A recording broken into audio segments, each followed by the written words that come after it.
Hello বন্ধুরা, welcome to my রায়কেশ্বরী blog. বন্ধুরা, আজ আমি তোমাদের সামনে পাবদা মাছের ঝোলের রেসিপি নিয়ে চলে এলাম। তোমরা ফুল ভিডিওটা দেখতে থাকো, স্কিপ করে দেখো না, নাহলে বুঝতে পারবে না আমি কিভাবে রেসিপিটা করছি। আর আমার চ্যানেলে যদি তোমরা কেউ নতুন হয়ে থাকো তো অবশ্যই আমার চ্যানেলটাকে সাবস্ক্রাইব করে দিও, পাশে থাকা বেল আইকনটিকে প্রেস করে দিও, যাতে নেক্সট কোনো ভিডিও এলে সর্বপ্রথম তোমাদের কাছে নোটিফিকেশন চলে যায়। আর আমার ভিডিওটা যদি ভালো লেগে থাকে তো ভিডিওটাতে লাইক, শেয়ার, কমেন্ট করতে কেউ ভুলো না। বন্ধুরা দেখো, আমি পাবদা মাছের ঝোল করার জন্য প্রথমে মাছগুলোকে কেটে ভালোভাবে ধুয়ে নিয়েছি, তোমরা দেখতেই পাচ্ছ। দেখো, এখন মাছগুলোর মধ্যে আমি লবণ হলুদ মাখিয়ে দেব। দেখো, প্রথমে সামান্য পরিমাণে লবণ দিয়ে দিলাম মাছের মধ্যে। এখন সামান্য পরিমাণে আবার হলুদ দিয়ে দিচ্ছি। দেখো, এখন ভালোভাবে লবণ হলুদগুলো মাছের মধ্যে ভালো করে মাখিয়ে নিতে হবে, যাতে সমস্ত মাছের মধ্যে লবণ হলুদগুলো মেখে যায়। দেখো, আমি উল্টে পাল্টে ভালোভাবে মাছগুলো মেখে নিচ্ছি। দেখো, আমার মাছের মধ্যে লবণ হলুদ মাখানো হয়ে গেছে। দেখো, আর মাছের ঝোলটা আজকে আমরা আলু বেগুন দিয়ে করবো, যার জন্য একটা আলু লম্বা লম্বা করে কেটে নিয়েছি আর 4 পিস বেগুন লম্বা লম্বা করে কেটে নিয়েছি। আর প্রথমে মাছগুলোকে আমি ভালোভাবে লাল করে ভেজে নিয়েছি। মাছ ভেজে নিতে হবে ভালো করে, তোমরা জানো, সেটার ভিডিওতে দেখালাম না। এখন ওই তেলের মধ্যে আমি প্রথমে বেগুনগুলোকে ভালো করে লাল করে ভেজে নেব। দেখো, বেগুনগুলো দিয়ে দিচ্ছি তেলের মধ্যে।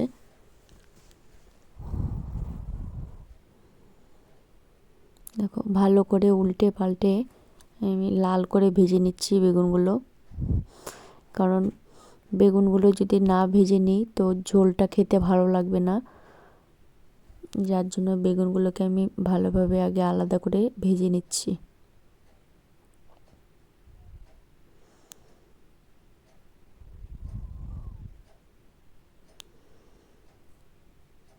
দেখো, আমার বেগুন ভাজা হয়ে গেছে, লাল হয়ে গেছে, দেখতে পাচ্ছ তোমরা। এখন বেগুনগুলোকে একটা পাত্রে তুলে নেব।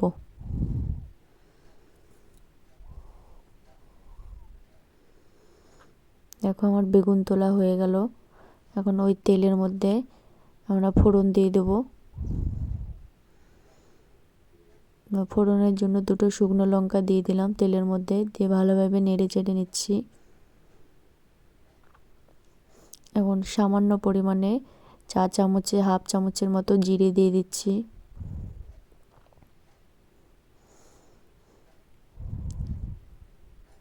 দুটো তেজপাতা দিয়ে দিলাম ফোড়নে। এখন কেটে রাখা আলুগুলোকে দিয়ে দিলাম। ভালোভাবে নেড়ে চেড়ে লাল করে ভেজে নিতে হবে আলুগুলোকে।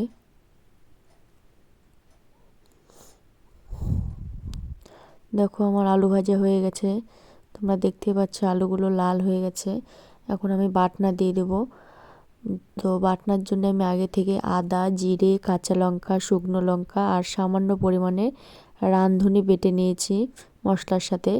রাঁধুনি বাটা দিলে মাছের ঝোল খেতে ভালো লাগে, যার জন্য আমি অল্প পরিমাণে রাঁধুনি নিয়ে নিয়েছি। এখন মশলাগুলো দিয়ে দিলাম আর সামান্য পরিমাণে একটু মশলার সাথে জল দিয়ে দিলাম, যাতে আলুগুলো সেদ্ধ হয়, আবার মশলাটাও ভালো করে কষানো যায়, যার জন্য। এখন স্বাদ মতো লবণ দিয়ে দেব। দেখো, স্বাদ মতো লবণ দিয়ে দিলাম, পরিমাণ মতো হলুদ দিয়ে দিলাম। এখন ভালোভাবে নেড়ে চেড়ে বেশ করে কষিয়ে নেব, যতক্ষণ না মশলা থেকে তেল বেরিয়ে যাচ্ছে ততক্ষণ পর্যন্ত আমরা মশলাটাকে কষিয়ে নেব। দেখো, আমাদের মশলা থেকে তেল বেরিয়ে গেছে, তোমরা দেখতেই পাচ্ছ কতগুলো তেল বেরিয়ে গেছে। এখন ভেজে রাখা বেগুনগুলো দিয়ে দেব মশলার মধ্যে।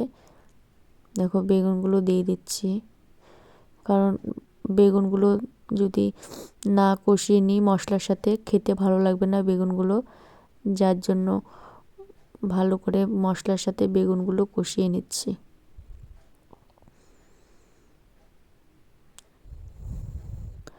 দেখো আমার কষানো হয়ে গেছে। এখন পরিমাণ মতো জল দিয়ে দিলাম ঝোলের জন্য। দেখো এখন ভালোভাবে নেড়ে চেড়ে দেব জলটা, যাতে কড়াইয়ের গায়ে লেগে থাকা মশলাগুলো ভালোভাবে জলের সাথে মিশে যায়।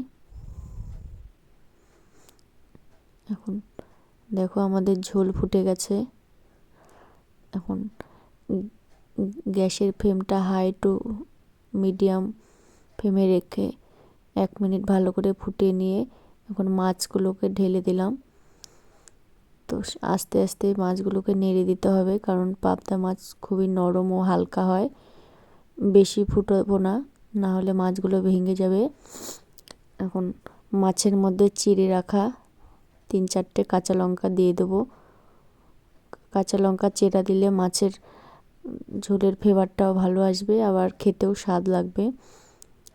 এখন আবারও 1 মিনিট ভালোভাবে ফুটিয়ে নেব ঝোলটাকে।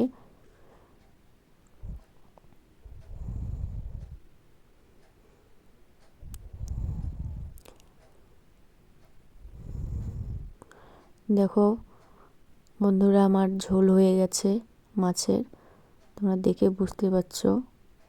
এই যে দেখো বেশি ফুটালাম না, 1 মিনিটের মতোই ফুটালাম মাছ দিয়ে, নাহলে মাছগুলো ভেঙে যেত। দেখো একটা পাত্রে এখন ঢেলে নিয়েছি। তো আমার এই পাবদা মাছের ঝোলের রেসিপিটা তোমাদের কেমন লাগলো অবশ্যই কমেন্ট করে বলবে। আর তোমরা যারা পাবদা মাছ খেতে ভালোবাসো তো এইভাবে আমার মতো করে একবার রান্না করে খাবে বাড়িতে, দেখবে খুবই ভালো লাগে, খুবই সুন্দর লাগে।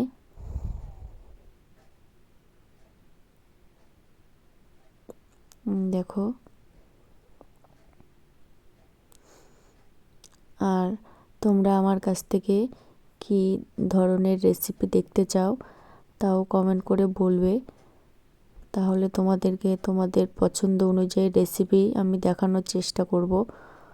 আর তোমরা আমার এই ভিডিওতে লাইক কমেন্ট করে বলো কেমন হয়েছে, কারণ তোমাদের একটা লাইক কমেন্টে আমি নতুন ভিডিও বানানোর জন্য মোটিভেট ও ইন্সপায়ার হই।